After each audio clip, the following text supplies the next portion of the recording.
the passing game, it's part of learning to work together for the good of the team. And it has been a successful way of doing it.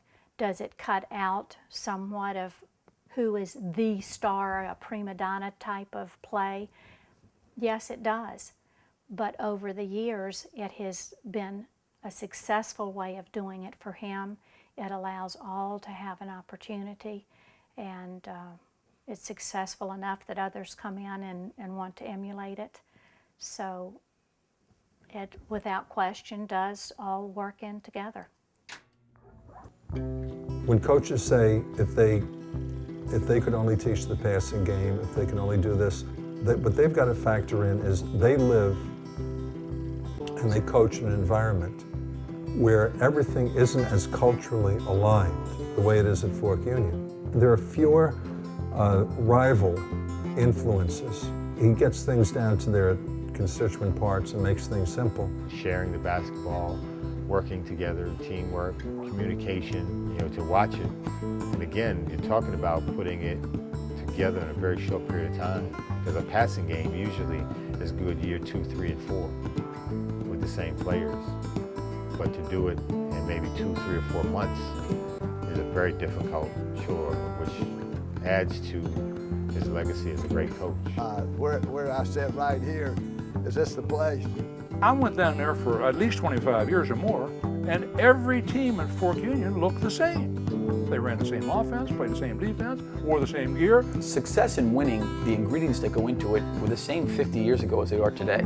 And that's the beauty of him, is he's been able to keep that in mind. And it's not necessarily the drills, it's a lot of times how you do the drills. What do I do with my legs here? Is this good enough? You know, people talk about they yearn for the good old days. And that's what you get. You get the good old days. That was a trip that I truly look forward to every year. And I really look forward to watching him practice too, because I loved him as a coach, because you never left there when you didn't learn something. I've been in his gym where there's been 25 or 30 Division I head coaches in there watching his players play.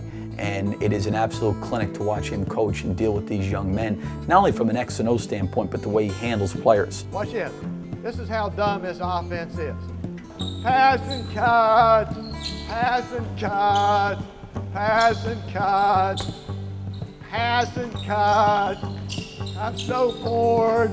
No coach that I've been aware of in the time that I've been in basketball did a better job of preparing kids for college than Fletcher did with his kids at Fork Union. He had a unique way of molding young men and putting them together and getting the best out of them. And then he instilled a pride in them that when they got finished, they were extremely proud to be graduates of Fork Union, to have been on the team at Fork Union, and they were able to make it through that, which is very difficult. The Fletcher's guys always did. When you do these things, you know, you really don't want to come across like you're trying to sell something or overboard. But the fact is, he's special. Fletcher Arrett could coach any team, anywhere, anytime. NBA, college, Division I, ACC, Big East, SEC, Pac-10. It makes no difference. Coaching is coaching. It sounds silly, I'm coaching the ACC, and I have Fletcher Arrett up on a pedestal. I think he has made a tremendous contribution to the game of basketball. A contribution, as I said, that is worthy of consideration to the Hall of Fame. One of the greatest coaches of all time in my mind.